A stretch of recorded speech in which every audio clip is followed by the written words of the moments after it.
చాలామంది పెద్ద పెద్ద హోదాల్లో ఆనాడు ప్రభుత్వంలో ఉన్నప్పుడు వారిని గౌరవించుకున్నది కేసీఆర్ ప్రభుత్వం. ఇవాళ ఉద్యోగులు అడుగుతున్నది ఏంటి? మీరు చెప్పిందే కదా, మీరే చెప్పిండ్రు. Page number 28 manifesto. టీఎస్ఆర్టీసీ సిబ్బంది సంక్షేమం. ఆర్టీసీ కార్మికులను ప్రభుత్వంలో విలీన ప్రక్రియ పూర్తి చేసి 2 పీఆర్సీ బకాయిలు వెంటనే చెల్లిస్తాం. వచ్చే పీఆర్సీలో ఆర్టీసీ కార్మికులను చేరుస్తాం. రాష్ట్ర ప్రభుత్వ ఉద్యోగులతో సమానంగా అన్ని వసతులు సదుపాయాలు కల్పిస్తాం. ఆర్టీసీ బస్సులు కింద చెప్పింది. ఇది ఆర్టీసీ కార్మికుల గురించి మీరు చెప్పిన మాట. ఇక ప్రభుత్వ ఉద్యోగుల గురించి మీరు చెప్పిన మాటలేంది? సంక్షేమం గురించి మీరే చెప్పినారు. రాష్ట్ర ప్రభుత్వ ఉద్యోగులందరికీ పెండింగ్ లో ఉన్న 3 డిఏలు తక్షణమే చెల్లిస్తాం. రాష్ట్ర వ్యాప్తంగా ఉన్న ఉద్యోగ ఉపాధ్యాయులకు 1వ తారీఖున వేతనాలు అందే విధంగా చర్య తీసుకుంటాం. సప్లిమెంటరీ బిల్లులు 15 రోజులు చెల్లిస్తాం. సిపిఎస్ విధానాన్ని రద్దు చేసి ఓపీఎస్ తెస్తాం. పెన్షనర్లకు ఉద్యోగులకు ఇచ్చే డిఏలను సకాలంలో ప్రకటించి బకాయిలను వెంటనే ఇస్తాం. 317 రద్దు చేస్తాం. కాంగ్రెస్ ప్రభుత్వం ఏర్పాటైన వెంటనే కొత్త పీఆర్సీ ప్రకటించి 6 నెలలలోపు సిఫార్సులు అమలు చేస్తాం. కాంట్రిబ్యూషన్ తో పాటు అన్ని రకాల జబ్బులు అని చెప్పి ఇంకేందేందో రకరకాల మాయమాటలు వారి కోసం చెప్పిండ్రు. ఏం అడుగుతుండ్రు ఇవాళ ఉద్యోగులు? మీరు చెప్పిందే అడుగుతుండ్రు కదా. గొంతమ్మ కోరికలు ఏమైనా కోరిండ్రా? పీఆర్సీ చేస్తామన్నారు, ఏది అని అడుగుతుండ్రు. డిఏలు ఏవి అని అడుగుతున్నారు.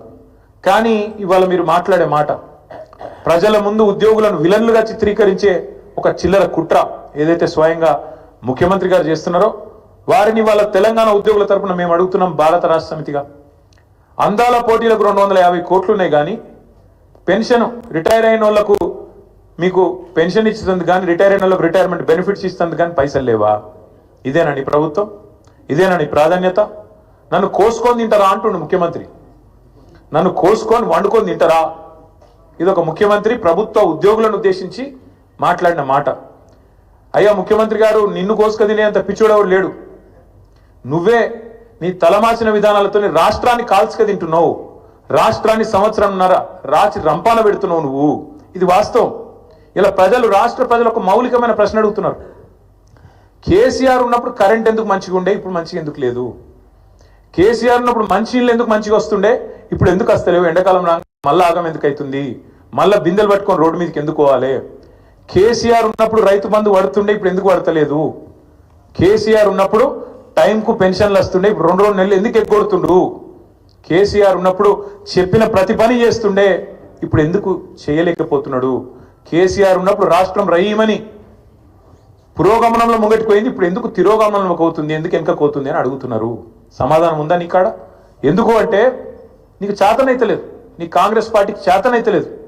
కేసీఆర్ ఉన్నప్పుడు బీఆర్ఎస్ పాలనలో రాష్ట్రం దేశానికి రోల్ మోడల్ అవుతుంది, ఎట్లా కాంగ్రెస్ పాలనలో దివాలా ఎందుకు తీస్తున్నది? కారణం ఒకటే, ఇది నాయకత్వ లోపం. మీ కాంగ్రెస్ పార్టీ పెట్టిన శాపం తెలంగాణకు. మార్పు పేరుతో మీరు చేసిన దుర్మార్గం ఇది. అందుకే మేమనేది, ఏ ముఖ్యమంత్రి కూడా భారతదేశ చరిత్రలో ఈ 78 ఏళ్లలో తాను పరిపాలిస్తున్న రాష్ట్రానికి నీ శాపాలు పెట్టినోడైతే వాడు లేడు.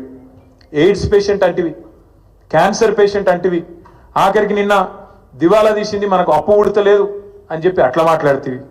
అందుకే నీ దివాలా కోరు మాటలు, నీ ఇంటలెక్చువల్ బ్యాంక్రప్సీ, నీ ప్రభుత్వం యొక్క దివాలా కోరు విధానాలే వాళ్ళ రాష్ట్రం పాలిట శాపాలుగా మారినాయి. సీఎం అనేటోడు ఒక తండ్రి లాంటోడు.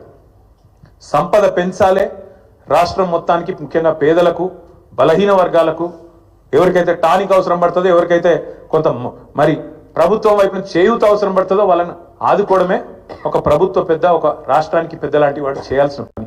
కానీ నువ్వేం చేస్తున్నావు?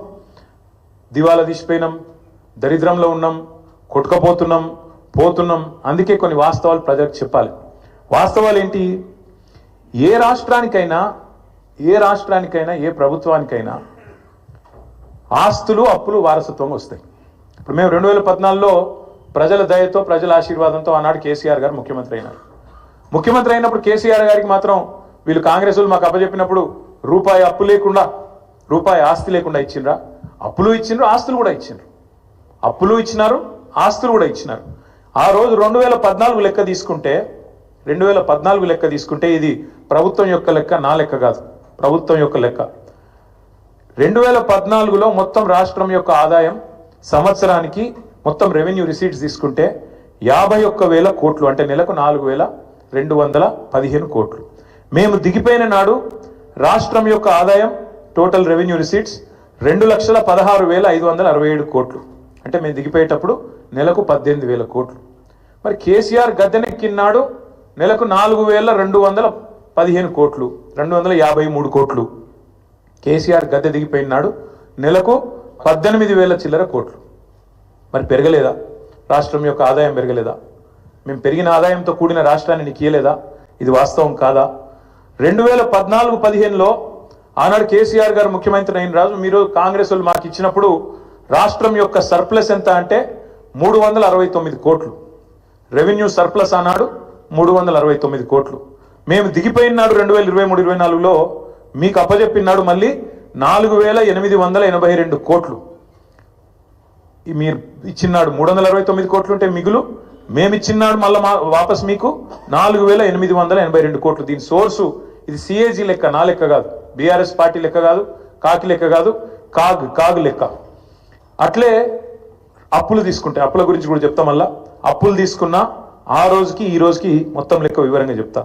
అట్లే ఇంకా ఇంకా ఎంత కడుతున్నారు, మిత్తి ఎంత కడుతున్నారు, ఏదెంత కడుతున్నారు, ఇవన్నీ ఒక్క నిమిషం మర్చిపోతే వాస్తవం ఏంటంటే ఇది నేను 2020లో బయట పెట్టిన లెక్క.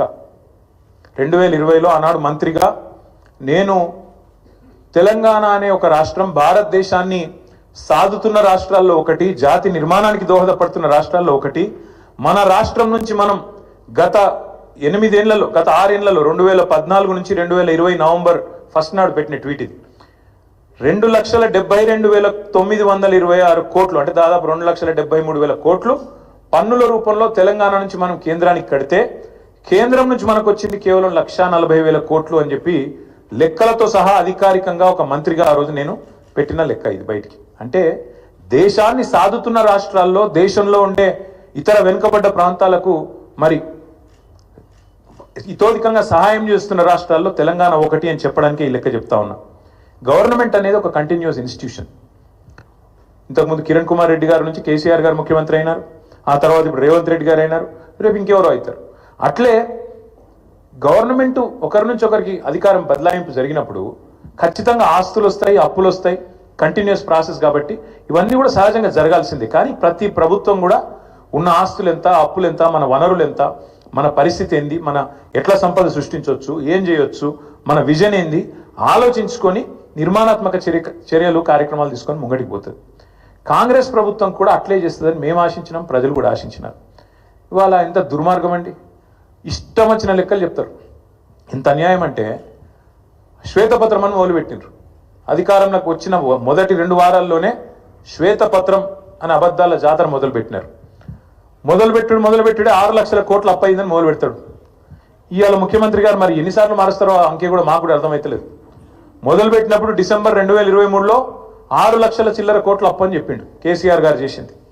ఇవాళ చెప్తున్నాడు నిన్న 8,29,000 కోట్లట. ఈ సంఖ్య రోజు రోజుకు మారుతూనే ఉంటుందా? సర్కార్ నడుపుతుండ్రా, సర్కస్ నడుపుతుండ్రా, ఏం నడుపుతున్నారు మీరు? 6 లక్షల కోట్లని చెప్పింది మీరే, మళ్ళీ ఇవాళ 8,29,000 కోట్లను అబద్ధం చెప్తుంది మీరే. అసలు వాస్తవం ఏంది? 4,17,000 కోట్లు మాత్రమే టీఆర్ఎస్ బీఆర్ఎస్ ప్రభుత్వం చేసిన అప్పు. 10 ఏళ్ల కాలంలో సంవత్సరానికి మేము చేసిన అప్పు కేవలం 40,000 కోట్లు మాత్రమే. దాని గురించి వివరంగా ఉంది, చెప్పమంటే చెప్తాను. కానీ మీరు ఎక్కువ తక్కువ చెప్తే కూడా మళ్ళీ మీరు వేస్తారో ఏరో. కానీ ఒకటి మాత్రం వాస్తవం, ప్రభుత్వమే ఇచ్చిన లెక్కలు, నేను చెప్పేది నా లెక్క కాదు, వాళ్ళు ఇచ్చిన శ్వేతపత్రం ప్రకారమే, సోషియో ఎకనామిక్ అవుట్లుక్ ప్రకారమే రాష్ట్ర ప్రభుత్వం మాత్రమే చెల్లించే అప్పు, రాష్ట్ర ప్రభుత్వం స్వయంగా చెల్లించే అప్పు 1,15,599 కోట్లు మాత్రమే. 5% వెరీ లో రిస్క్ కింద ఇచ్చిన అప్పు మరొకటి 89,569 కోట్లు ఉంది. దీనికి ప్రభుత్వం గ్యారంటీ ఇస్తుంది కానీ కార్పొరేషన్ వాళ్ళే కట్టుకుంటారు, వెరీ లో రిస్క్. అందుకోసమే అది మొత్తం తీసుకుంటే కూడా 4,478 కోట్లు మాత్రమే.